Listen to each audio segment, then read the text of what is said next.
tayo guys sa HP Department Store. So crowded na masyado yung tao dito. Medyo madaming tao. Dami nag-grocery.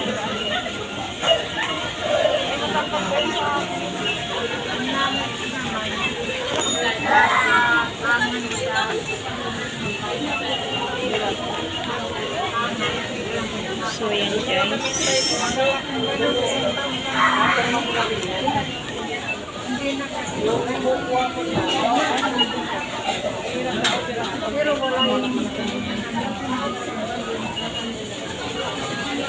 So yan guys, dito tayo.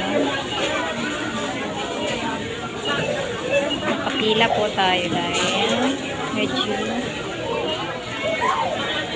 madaming mamimili.